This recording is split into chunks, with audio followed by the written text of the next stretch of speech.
Okay, let's get with some free speech. We are huge free speech advocates here at John Mike Keene, and that means we protect even speech that we disagree with or could be wrong. Can you name me 3 countries that start with the letter R?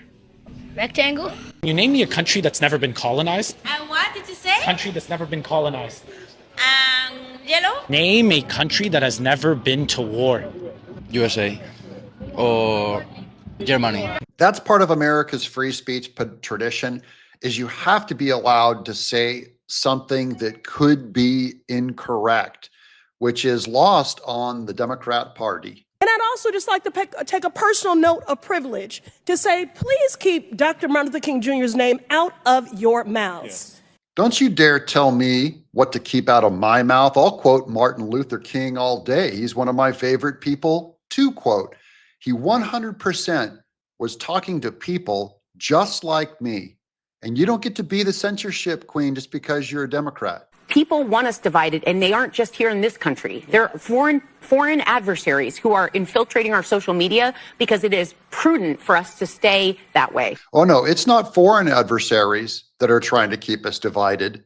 It's domestic Democrats that are trying to keep us divided. To stop invoking his name and perverting his work when he was a proud and unapologetic Black man fighting for equality for Black Americans and all marginalized people. She says that Martin Luther King was fighting for the Black man and Black marginalized people. That is false. Yes. But I think that that's why people like our show, because they know that we are checked by ABC News. But we're checked by everybody. Yeah, I mean, if we're wrong, we have, the legal note here. Mm-hmm. The View, who's almost wrong about everything, and we celebrate their free speech right, even to be wrong. But on the fact check of that earlier quote that Martin Luther King was here for only Black people. Here's his quote from I Have a Dream That One Day This Nation Will Rise Up and Live Out the True Meaning of Its Creed. What is that creed? We hold these truths to be self-evident that all men, not just Black men, but white men too, are created equal. He was not talking about just defending Black men. In fact, that statement becomes meaningless if it's only about Black men. A colleague across the aisle invoked the phrase of, we must do everything to stop government-sponsored oppression, which is exactly why we have legislation and an executive order to reverse this harm. I appreciate my Democrat colleague for exemplifying exactly the kind of oppression of freedoms that we're referencing. How about we'll quote whoever we want to quote? How about that's my First Amendment right? Now, who do you agree with? The lady who's defending, saying, keep Martin Luther King's words out of your mouth? Or the Republican, Higgins, I believe his name is, saying that, how about I quote whoever I want to quote? And here's Joy Reid going after Joe Rogan for believing in dragons. We went from Walter Cronkite, basically, to this guy, Joe Rogan, who believes in dragons. I checked it. He believes in dragons? He believes in dragons. Did you triple source that? Yes, I did. And he also thinks that dragons, like dinosaur-y type of animals, roamed the earth when people did. So this is the type of really, really bad information that's going out there. That is a terrible guilt by association, a total logical fallacy, also the genetic fallacy.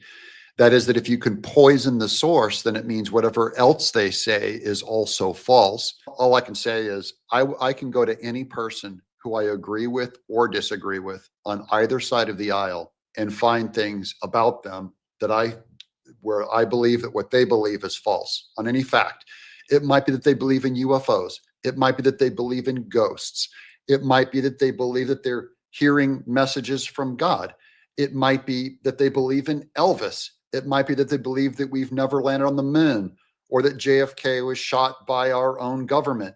And not just conspiracies, but even people that believe vitamins work, or people that believe in staying out of the sun or going into the sun, or cutting red meat fat out of your diets is good for you, or that you should eat more chicken. I can quote any point of disagreement, and it does not mean that your political point is false because I can find something that you believe in that is weird or suspicious, even believing in dragons. That's exactly the kind of baked-in oppression. Like, how dare a white Republican quote Martin Luther King? We actually had a congressman say that just now in this committee. Well, thank you, good lady, for once again exemplifying the type of oppression that we stand against. You know I'm right. You know I'm right. And she's even speaking out of order, trying to shut his speech down, even still. But she wants us divided. But what I do worry about with this, like the Blue Sky versus X, because a lot of people I follow on X, Twitter, have now left to go to Blue Sky. I worry we're all going into our own echo chamber. So we had this, this election that was tense. Donald Trump won, and the right is going to stay on X, and then the left is all going to be on Blue Sky. Well, the right staying on X, we did not leave to go to X. So we're staying on X, so we're not going anywhere. The people that are leaving are Democrats. They cannot handle debate and disagreement.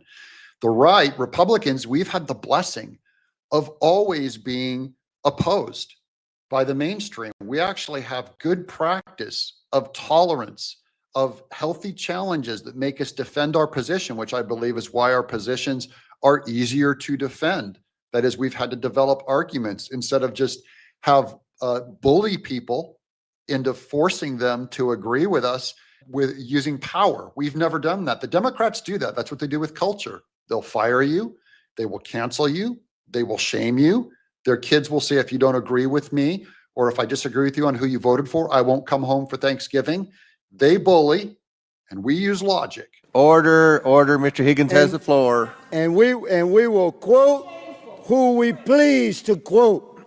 A disgrace. And we will continue to speak freely because now I'm a veteran. That's the country that I serve. That's a constitution I swore an allegiance to. That oath has no expiration date. I will fight for it with my last life's blood. For my right to speak freely and yours, good lady. You will never hear me saying, how dare you quote anybody you please to quote. And that exemplifies, America, precisely the type of institutional oppression that my colleague, Mr. Cloud's bill, for which I'm an original co-sponsor, hopes to push back against.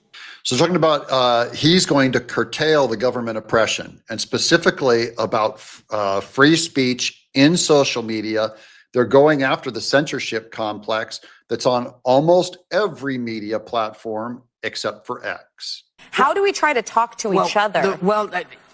Unfortunately, I will have to say, the other side, I think, has driven people away because it's not just discourse. It's nasty name calling and coming after your family and I'm going to do this to you.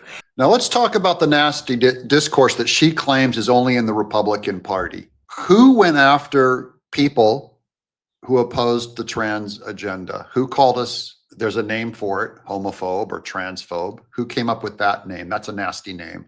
Who called us fascists? Who called us racists? Who said that if you opposed BLM, that you're somehow bad and part of the problem if you don't post a Black Lives Matter avatar? I saw artists around the world pressuring each other to take up this speech and put these words in their mouths. The Democrat Party calls the other side sexist, misogynist, even during the election. Whoopi has no memory of what even she recently did. Because, and I know why also, because, as I believe, Elon Musk is the actual vice president. Oh, spooky Elon Musk, here it comes. And now, they all loved Elon Musk until he bought X and opened up free speech. And now he's evil and he's the actual vice president. It's very insulting to say, by the way. And now here's a great, here's the Inevitable West tweet. Breaking new poll by JL Partners shows Elon Musk is more liked in Britain than Keir Starmer. The British are pro free speech. And then Elon Musk says it's a low bar, to be honest. Yes, we celebrate the right to free speech, including sometimes we get things wrong. Name a country that has never been bombed. Probably like Japan, Maybe Iraq. What do you think is the oldest language in the world? What do you think is the oldest language in the world? Happy birthday. What is the most bombed country in the world? Bombaklat. I'm John Mike Keene.